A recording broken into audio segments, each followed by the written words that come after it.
I have a horrible habit of letting my grow pots dry out between grow cycles. Here I have 5 10-gallon grow pots. I've actually reused this soil over and over again for 6 runs. I'm prepping to do my 7th run here, but they are bone dry. Basically, I harvested them and let them dry out. I didn't immediately plant into it. I had other priorities, other things I had to focus on, so these ones actually got neglected. And now before I plant new seeds into them, I need to rehydrate this soil. And I actually have videos on this in the past, but I did it a different way last time. This way I'm going to do it a little bit different. In my opinion, it's a little bit easier, so I'm going to do that in this video. I'm also going to add in some aeration. So some of you know that this soil was originally Fox Farm Ocean Forest soil, and then I would just add in organic amendments as needed, usually every 30 days or so. But this past grow in particular, I really only had to amend once, and it went the whole flowering stage without any additional inputs. So that's pretty cool. I don't have to feed as often. Anyways, I'm going to get started here. I'm going to basically start emptying out the containers onto this tarp, and then from there I am going to break up all the soil clumps. I'm sure there's roots I'm going to have to remove, and then from there I will moisten it, and then we're going to add in some aeration. Got the 5 containers dumped. The first one I actually dumped over crumbled entirely. It was the one in the center, and then the 4 that are surrounding it. Those ones actually kind of stuck together, but I'm sure it's going to break up pretty easily here. Oh yeah. Yep, so it gets broken up real easy. So what I'm going to do is I'm just going to use my hands to break up all these, try to get some of these clumps really out of there, and then I'll moisten it from there. Alright, I was able to break up most of the chunks there. At this point I feel like I don't need to get every single chunk, but I did a pretty good job breaking up most chunks there, and now we have this pile. I was able to take out the stumps, which is right there, the stumps from the previous plants. We don't need those in there, although it is not really harmful if they are left in there. Next step is to rehydrate this. So this is where I'm doing something a little bit differently this time around. In past grows, you may have seen me kind of re-moisten the container by adding in water and then kind of letting it soak overnight, for example. Here I have it all in one pile. What I'm going to do is basically I'm just going to put water over the entire pile. I have 5 containers here. I'm going to do 1 gallon per container. So I'm going to put 5 gallons of water, try to spread it out pretty evenly over there. Then I'm going to cover it with the tarp and then wait 24 hours, and then we'll come back and we'll see how it looks from there. Just finished pouring the 5 gallons of water in there. You can see the water is starting to escape here. It's so dry, it's just coming off of it. So what I need to do is I need to hurry up and fold over this tarp, close it nice and tight, make sure no water is sliding out of it at all. Here, it's trying to escape over here as well. And then we'll cover it and we'll allow it to soak up. Okay, it is now completely covered up, kind of tucked into the bottom over on this side right here.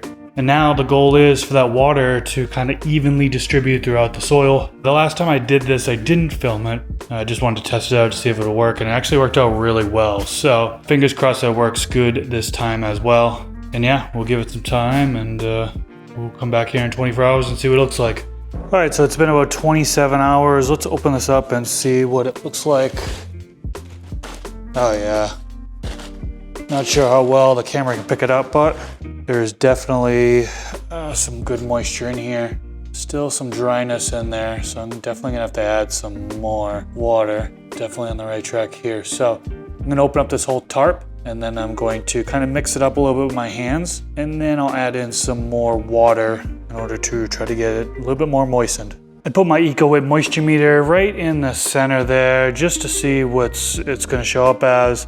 And you can see here 24% is what it's showing right now. So yeah, we're definitely not too far off from getting this to field capacity. Just moved the soil around and restuck the moisture meter in there, and yeah, you can clearly see the top part is certainly a little bit dry. Updated reading here is 23%, so it did go down 1%, not a lot at all. So I'm gonna go ahead and add in 3 more gallons of water here, and then I'll cover it back up and we'll see what it looks like in about 24 hours.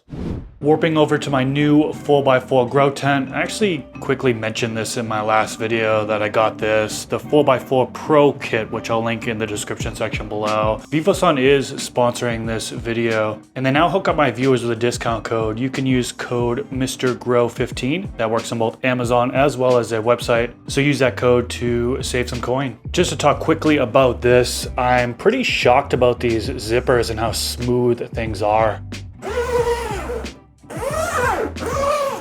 I've never really had, this is like buttery smooth. I've never had zippers on a grow tent that were this smooth. So I don't foresee it getting snagged up. It just feels like it's good to go. Maybe it's because there's no outside flap here. I'm not sure, but huge improvement on their new style tents. When I first started using Vivosun products back in 2016, it was a lot different than this. There were those snags that happened, so big improvement here just on the zippers alone. Got their controller here. That comes with the kit. We've also got their light that comes with the kit. This is their Aerolite 400. I'm excited to start using this. It comes with one oscillating fan. I went ahead and got another oscillating fan. I like to have 2 fans per tent, just because I made the mistake. I had a fan die on me in the past and I ended up getting bud rot. So definitely want to make sure if a fan does fail for whatever reason, that there's at least another one going on, so there's some air circulation in the environment. I also have one of their humidifiers. This is the H09 model. So something I talk about in almost every video. I live in a very dry climate. I have to use a humidifier in order to increase the humidity in the grow space. I think naturally it's about 30-35%. That's usually summertime humidity. In the wintertime, it drops down even more. I've seen it as low as like 17-18% humidity. So adding in this humidifier to help increase the humidity in the grow space is key for someone like me. I know that people run dehumidifiers, which I know Vivosun has that as well. I'll definitely have links to all the products I'm showing or mentioning down in the YouTube description section below. But yeah, overall, I'm excited to start growing in this tent. I'm not too sure what I'm going to be growing in here to begin. I've got those 5 10-gallon containers. That would actually fit really nicely in here. So I'm thinking about just putting those in there and doing a full grow of that. But I might switch things around. I have 2 other tents. So depending on what plants I have in veg versus flower, what tent I have on veg versus flower, plants might be moved in and out of this tent. All right, now let's get back to the garage where I have the soil project going. I still need to add in some aeration as well as some fertilizer. Okay, it has been a handful of days later. I've been doing so many other projects, just really sidetracked. Been leaving this soil here, just really cooking, I guess you could say. Or hopefully at least maintaining its moisture level. Let's crack this open and see, fingers crossed that's not dried out. Oh yeah, so the moisture is definitely still there. Let's pop in an EcoWit meter, push that right in there, and we will see what that comes out to on the app. All right, so this says 28% moisture level, not too bad. I am gonna actually transfer this to a larger tarp. This is actually, I believe it's an 8x10 tarp. I have a 20x10 tarp, which I'm gonna put it onto, spread out some more because I wanna add in some additional things to this soil. And I have it laid out right here. First thing up I'm gonna add is rice hulls. Rice hulls are pretty popular. They're sustainable, biodegradable, and improves soil aeration and drainage. Really allows oxygen to reach the plant's roots and excess water to drain freely. Now over time, these rice hulls will break down. They do add silica in there. It's a very small amount of silica that it adds, but it is something. Rice hulls are really lightweight, pH neutral, and a really good alternative to something such as perlite or vermiculite. Some people actually use these rice hulls as a top mulch layer, which can certainly help suppress weeds. The other thing I got here is lava rock. So as I am prepping up for my 7th run in this soil here, I'm just trying to make it a little bit better. So the rice hulls as an addition, as well as the black lava rock, which, I do plan to use this soil over and over and over again for the foreseeable future. So adding in black lava rock is really a long-term move. It provides soil aeration and enhances drainage without breaking down like some of the other aeration options. It's very porous and creates a stable habitat for the beneficial microbes. Some people use perlite and they complain that it really rises up to the surface during watering. Lava rock is heavier, so it's not going to float up like that during waterings. It also helps regulate soil temperature and adds trace minerals over time. So some of this lava rock might actually be more in a powdered form. Maybe in the bottom of the bag might be some powder. That's perfectly fine. that actually break down over time and turn into usable nutrients for the plant. Last thing I have here is biochar. Some of you guys have seen me use this on the channel in the past. This is another thing that improves soil structure, water retention, nutrient holding capacity. It has a real porous surface similar to lava rock, so it's really beneficial for microbes. It also increases the CEC, cation exchange capacity, which basically helps soil hold on to essential nutrients. Calcium, magnesium, potassium, just to name a few. It's really, really stable and can last decades in the soil. Got the bigger tarp laid out and you can see it's much, much bigger. This can allow me to really flatten out this soil a lot better and evenly distribute the rice hulls, lava rock, and the biochar. Okay, the lava rock, rice hulls, and biochar are all mixed in at this point, and it looks pretty good. I did a pretty good job kind of mixing everything up, I think. You're never really going to be perfect when you're mixing up by hand, so just do the best you can. Reminds me of Green Lantern 710. Shout out to him. He was on my podcast before and he had mentioned he uses a cement mixer to mix up soil, which is pretty cool. So I figured I'd mention that for any of you that are just tired of hand mixing and wouldn't mind spending a little bit of money in order to get something that's going to make the job easier. So anyways, I used up all of the biochar, all of the lava rock, but I didn't use up all of the rice hulls. I actually have half a bag left of the rice hulls. I was initially going to put them into this mix here right now, but decided against it. Figured I'd use half of it now and then use the other half next round. I want to see how this is working out. And yeah, I'm pretty happy that I'm adding these things in because it is definitely going to make this soil better. And hopefully the next run in this soil is the best run, but we'll see. I have 5 10-gallon containers here and I filled almost up to the top with soil. Got a little bit of soil left over here. But first, before I fill them all the way to the top, I'm going to amend them with this right here, Craft Blend by Build-A-Soil. Now, for those of you who have tuned in this channel in the past, I have used this for many, many years now. Very easy to use. I actually put the instructions right here. You would top dress 1/4 to 1 cup per plant. I always do 1 cup per plant. And I do this 1 cup per plant for the initial amend as well. So I'm going to take 1 cup of Craft Blend, scoop it out, put it into each container. So 5 scoops, 1 in each container. Now I'll take the rest of the soil here and top off the containers. And I'll mix in the amendments just to the top part of the medium. See, I put 1 scoop in each of the containers. Now I'm just going to use my hands to kind of work it in to the top here.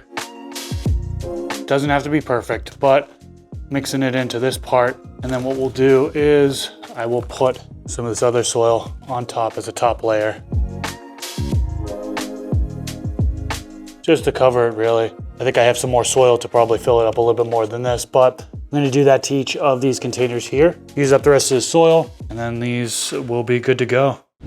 Okay, it is time to plant some new genetics. I've got 5 different cups set up right now with 5 different genetics flipped over right now. We're gonna do the reveal here in a second. I'm just gonna soak them in a shot glass of water. Since they're 5 different genetics, I've got 5 different cups here. Fill it about 3/4 of the way full, half or 3/4 of the way full. And let's start to reveal what we got for genetics this time around. So we will start with this one right here, where we are going with Ican Seeds Hulk's Breakfast. This is a regular seed. I'll go ahead and drop this one in. There's 5 seeds in here. I'm just gonna plant 1 right now. Basically just planted 1 of each. Drop that in there. Been really eager to grow out some of Matt's stuff. Ican THC is his YouTube channel if you guys don't know. And yeah, Hulk's Breakfast, heard a lot of good things about it. Next up, we've got Bruce Banner 3 S1. This is by Dark Horse Genetics. I've been wanting to grow out some Dark Horse Genetics for quite some time now. Drop 1 in the cup of water. Put this right here for a reminder. This one right here is 420 Fast Buds. It's their Lemon Mandarin. This is another company that I've been wanting to grow out the genetics for quite a while now. And now is time. There are 3 seeds here. I'm just gonna pop 1. They are feminized. So as long as it sprouts in the medium, we should be pretty good. Next up after this is Elevate Seeds. This is Nerds Rope S1. Heard a lot of good things about this. Now it's finally time for me to grow it.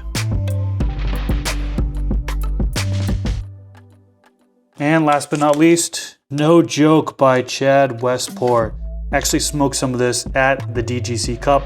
Really, really good weed. And some of the pictures I've seen online of this plant growing is just absolutely beautiful. Big props to Chad, he's doing his thing. And yeah, let's grow this out.